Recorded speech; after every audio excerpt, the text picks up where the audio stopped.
Disclosure, news and commentary number 12, 12, 12. Hey, hey, hey, hey, how's it going? Lots of people have been asking. Yes, I have the 10 best wrestlers in Georgia list done and written out. I just need to record it. I may do it after this, I may not. We shall see. Big wrestling in Georgia this weekend, and a couple of interesting tidbits, and the commentary for tonight, since people like hearing about that in the beginning, a little teaser, if you will. The commentary is about GPW. However, it's not the angle on the story that you probably think it is, right? Lots of people have been messaging me about GPW. Various things they've heard, various things they know. I'm going to be talking about all of that stuff, but ending the commentary with an angle on the GPW thing that nobody has thought about, that I think might be the most important part of it, and I wanted to give credit where credit was due. What does that mean? We shall see. Let's just jump into it. What's the show that's coming up this weekend? WECW on June 29th. Getting messages, always fun. From a prominent person in the Georgia wrestling scene, indeed. Yeah. Let's get into it. So yeah, WECW, fucking alphabet soup names. I hate them. And their names stand for something kind of silly. Hate that too. But you know, you put your stuff up. I'm going to talk about it. Let's talk about all these frickin' shows that happen. Mwah, delicious. Total Aggression Pro and Anarchy. Why am I mentioning them together? Total Aggression Pro on June 21st drew 150. Anarchy on the next night in the same building, their building, says they drew just over 100. Couple things about that. One, kudos to Total Aggression Pro. They keep increasing their crowd. Other thing, embarrassing for Anarchy, and that's assuming that just over 100 number is accurate. I have heard from 3 people that it is far from accurate. That's what I've heard, right? There have been instances of people being untruthful about their crowds. I've always taken Anarchy at their word. I don't think Bill Behrens is the kind of guy who exaggerates those crowds. So if those crowds are being exaggerated, I think it's somebody else doing it. For what purpose? To sort of mask the fall of Anarchy. Rant number 1.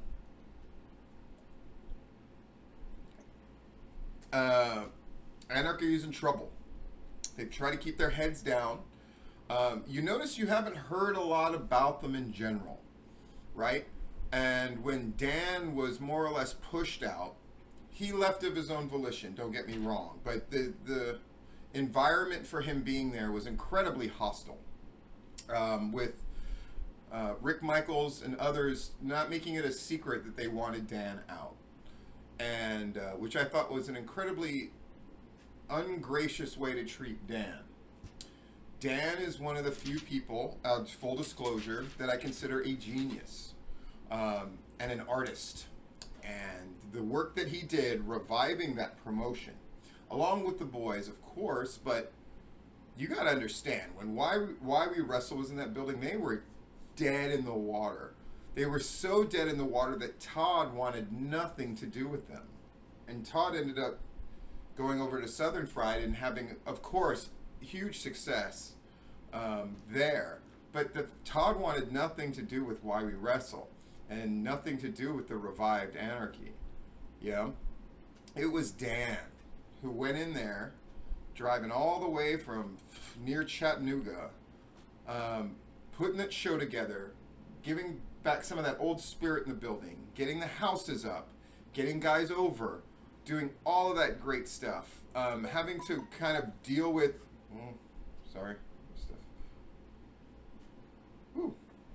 having to deal with all kinds of stuff, right? Um, and now we found ourselves in a situation where Tristan was kind of taking over the running of Anarchy. But everything I've heard about Anarchy is the quality of the shows, while remaining good, and there's elements of that show that are very good. I've made no bones about how much I like the Matt Hankins stuff, the stuff with Jeter, the stuff with Brian Blaze, the getting Huckabee in there. But so many of the elements of Anarchy just feel like disparate things cobbled together to make a show, and that's never been Anarchy. Even at its worst, and there were a couple eras of Anarchy / more Anarchy that did not work at all. Like, we're not even going to talk about like certain booking eras and stuff that were just terrible, right? But the show always felt like an Anarchy show. And perhaps we're in the worst of all worlds right now for Anarchy, where crowds are down, interest is low, and now other shows, that's one thing, other shows ran in that building, but none of them ever did very well, right? Now you're having shows run in the same building on a Friday night as opposed to a Saturday, and they're out drawing them. And we're heading into the summer where Larry Goodman smartly pointed out in his report about GPW, there's promotions where their buildings are hell on earth. So are the rumors true that Rick Michaels is looking to sell and get out? Yep, you heard that here. Hear me and understand this. If it's true, I'm curious to see who's going to put in bids to buy it. It's no secret that I put in bids to buy Anarchy on more than one occasion. What would things have been like if I bought it? We'll never know. I'm curious who's going to step up if it's true that they're selling it. And I tend to think it is true. Moving on. See, you thought this was just going to be a boring one where I was going to talk about what everybody was doing in their shows, and you ain't seen nothing yet. Let's move on. Southern Violence and Wrestling. Yeah, saying they drew 250. Kudos to them. They're one of these groups that always whine that they don't get enough attention. Well, congratulations on putting out a show report. That certainly helps a lot. And I look over the show reports, even though I often don't talk about them, because wrestling is wrestling is wrestling, and quite frankly, I'm like, meh. But I did note that Zachary Blaine was on that card. Who's Zachary Blaine, you might ask? He's somebody who's not a big fan of mine, certainly, because I uncovered a story way back when based on a mugshot that he had. I'll just leave it at that. We can talk about that later at another time, but Zachary Blaine making his way all the way to Southern Violence and wrestling there and going over. Interesting. Zachary Blaine, by the way, who I believe is a subscriber of this channel. How you doing?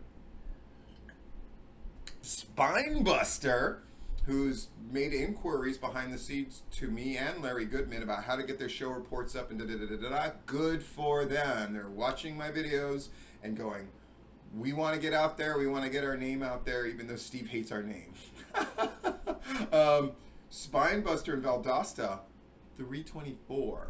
And that's a great location, Valdosta. Let me tell you, Valdosta was always the midpoint between, Atlanta and Orlando. When I was driving back and forth and going back and forth every weekend, it seemed like, for a while, Valdosta was that sort of midpoint. And if they can make it work there, and obviously they are, that's a good thing, because you can draw from people from Florida and from people from Georgia. It's great. It's a virtual Florida-Georgia line, if you will, but not one that makes me want to put a gun in my mouth. Like the band. By the way, have you seen the Jacob Ashworth meme about the Chevy trucks and your pets and wife come back? Wow, it's brutal. It's brutal. And again, it's something that you open yourself up to. I didn't create the meme, for the record. If you haven't seen that meme, go find that bastard. It is something you leave yourself open to. Yeah. When you're doing one of the 10 things that I hate about Georgia wrestling, namely being divisively Southern instead of inclusively Southern. I'll just leave that there. Whoop. Already had 2 rants, and we ain't done yet. Rob, doing a report about Georgia Pro Championship Wrestling from June 22nd, calls the crowd 125. And Rob, with another solid report. He's becoming a guy that you want to have at your shows, people, and he's willing to go to any or all of them and promote shows. Get with him. Find him online on the Facebook. Yeah. Crux Wrestling, Scott Hensley sending in a report, but he didn't list a crowd, so I ain't gonna fucking talk about it. List the crowds. It counts. Moving on. There were groups that had bigger crowds. Spinebuster at 324, Southern Violence and Wrestling at 250. But the big winner of the weekend, Action Wrestling.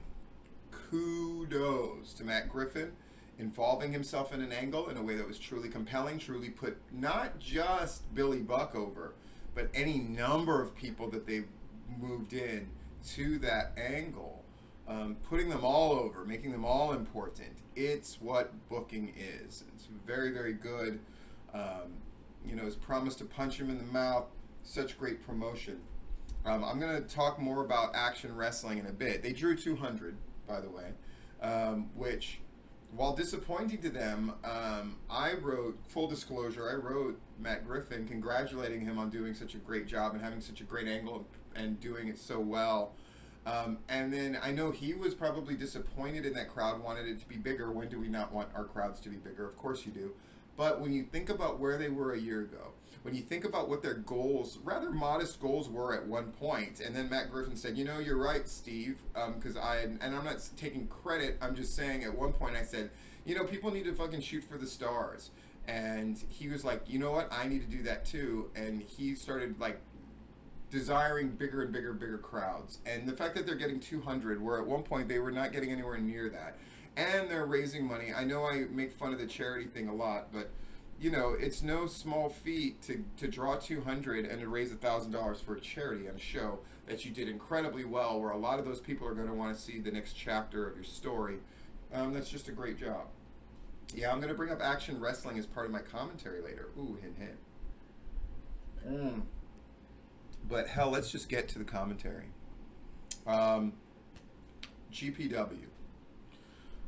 Right, what did they list the crowd at? They told Larry 121 paid, 150 total. When you look at that card, and Larry did a very Larry's on fire with the reports, guys. He's on fire with them, undoubtedly.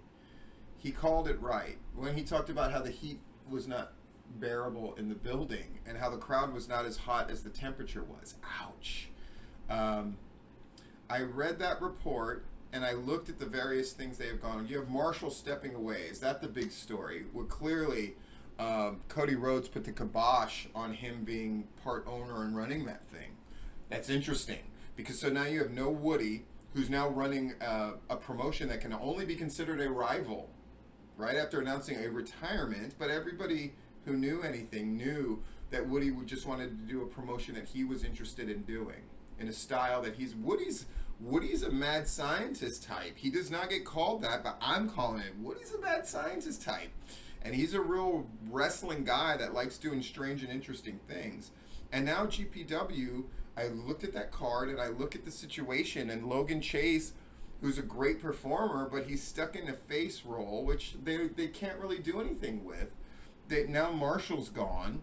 And the crowd didn't even seem like particularly interested in the fact that he was going. It's a show that completely lacks sexy. Completely. Not just in terms of the angles or lack thereof that they have. Not just in terms of the in-ring action, which is sort of also ran at best, but doesn't really have a strong identity.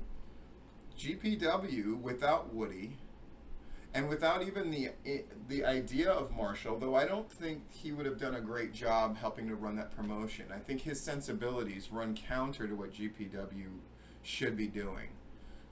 But what is their identity? they don't have one. And if Daryl Morris, who my encounters with him usually have him sort of claiming that he's been carrying that promotion, doing everything for it for quite some time and whatever, well, now you really are.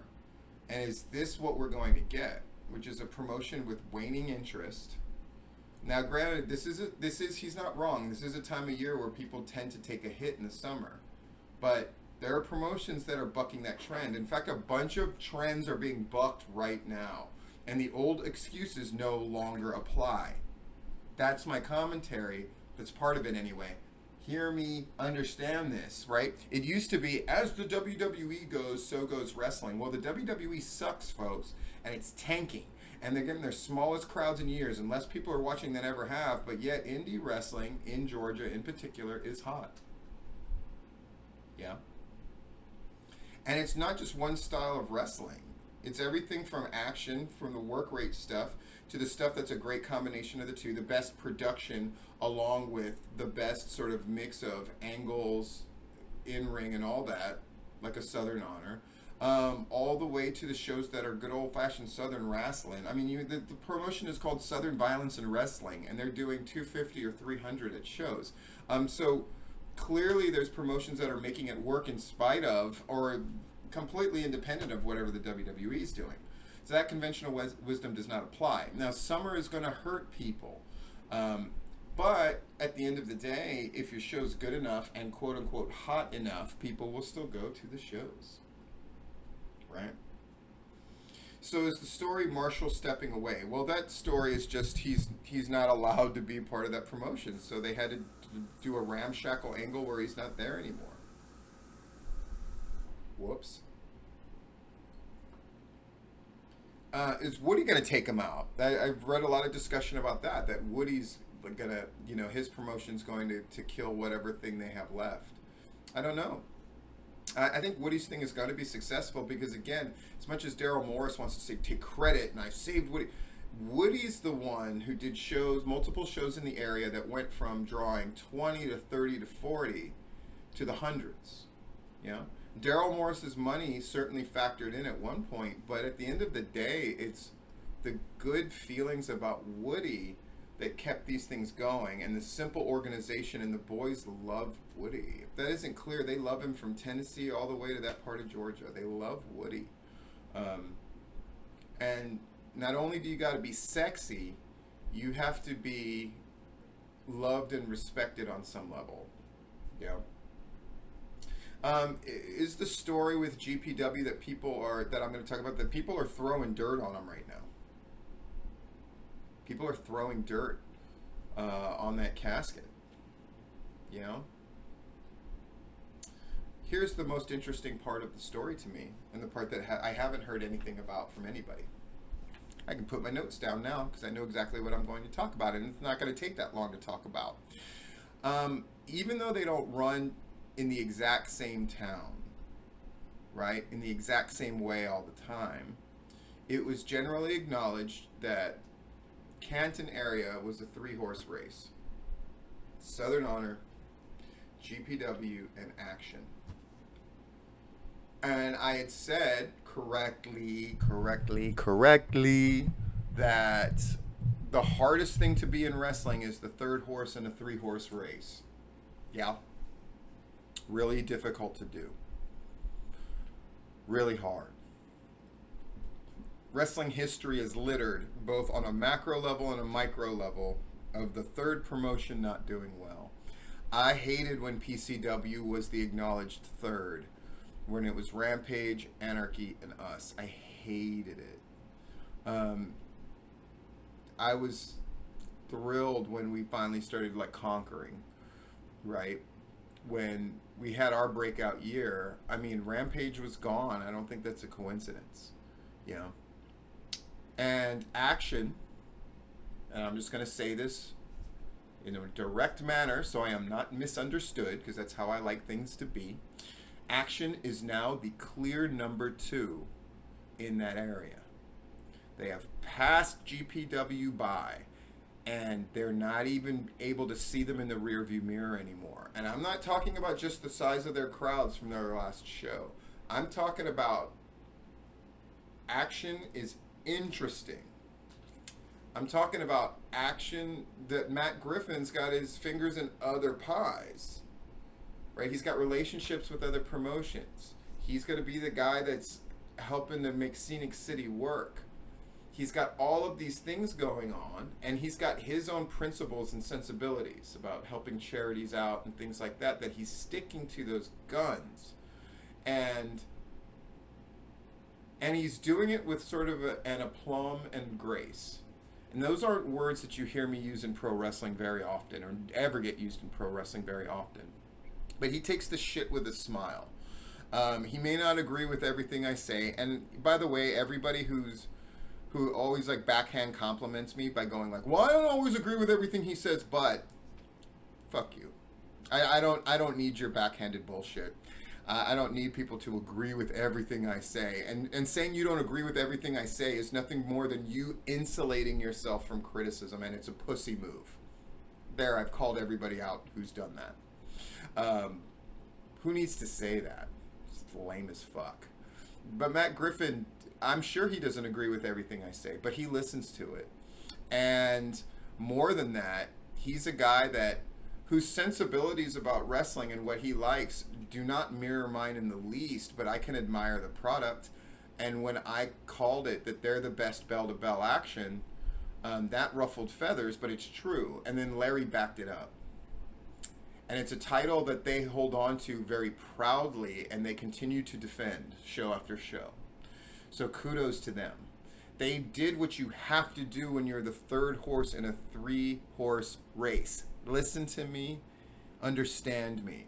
If you find yourself in a competition of any kind, but especially in pro wrestling where you're the third, where there's two like powerhouses going at it, there's a Clash of the Titans happening over here, and you're over here, you only have 3 choices of what to do. You can beat the 2 people who are fighting each other, which is almost impossible to do, right? You can accept your role as the third, or you can be so different and so efficient while being different. You have to take different kind of risks, which action does, that eventually that Clash of the Titans is going to end and you're going to be down to 1, and then you become 2. Now, the interesting thing about action is there's such a different product, and Matt Griffin's personality is so different than Daryl Morris, say, that I don't see action going head up with Southern Honor, which I think is to the benefit of both of them. I think both of them doing their thing and maybe sharing some crowd that goes back and forth, but not getting into this sort of petty squabble crap between the two of them. I don't see it happening. And it's one of those things where I think Gary Lamb drew strength through his rivalry with GPW, even though he had to sort of, in boxing terms, carry that fight a few rounds, right? Just to make it seem like he had competition, because at one point, clearly they had knocked him out. By the way, different things I've said in the past where people said I was wrong. I shouldn't spike the football, but I'm going to spike the football. Bam! I was right. When I said Daryl Morris didn't get good enough color, and it was sort of indicative of the fact that they didn't blow off that angle in an incredibly satisfying way that would hook people in and drag them for the next chapter of their story, I was fucking right. I was right. They lost all the sexy that night that they could have had. And if it's true that he bled buckets, he didn't. The fact that they let the picture go out with him looking like a sad old man with a rug burn on his head. How great does that angle look now? It doesn't. And the fact that they hot-shotted a bunch of stuff. We're going to turn Daryl Moore's face, and they don't have an antagonist, man. They don't have a dragon to slay that's interesting.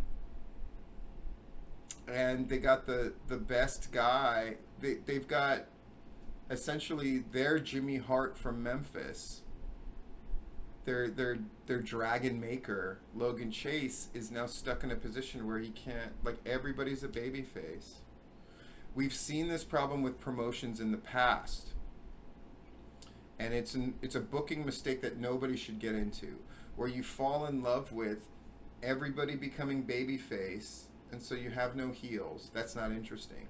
Or the heels get so popular and get interested in the fact that they are so popular that you lose sight of what the whole point of pro wrestling is to begin with. That there is no justice to be served because there are no heels and faces. How many promotions has that killed? Rampage. Remember that? When they're like top heel group, then had their own group of like vocal fans, and then what the fuck am I coming there for? It's important. And right now GPW is floundering. And there's none of Woody's integrity to hold it. There's none of, they don't have like this great legendary building that's fun to go see shows in. And the creativity is seemed to go down to a trickle. I dare say this. Give Logan Chase the book and see what he can do. That's what I would do. Because I think he's a smart guy who deserves a chance to really make things happen. And I hope they go for sexy, and I hope they go for whatever.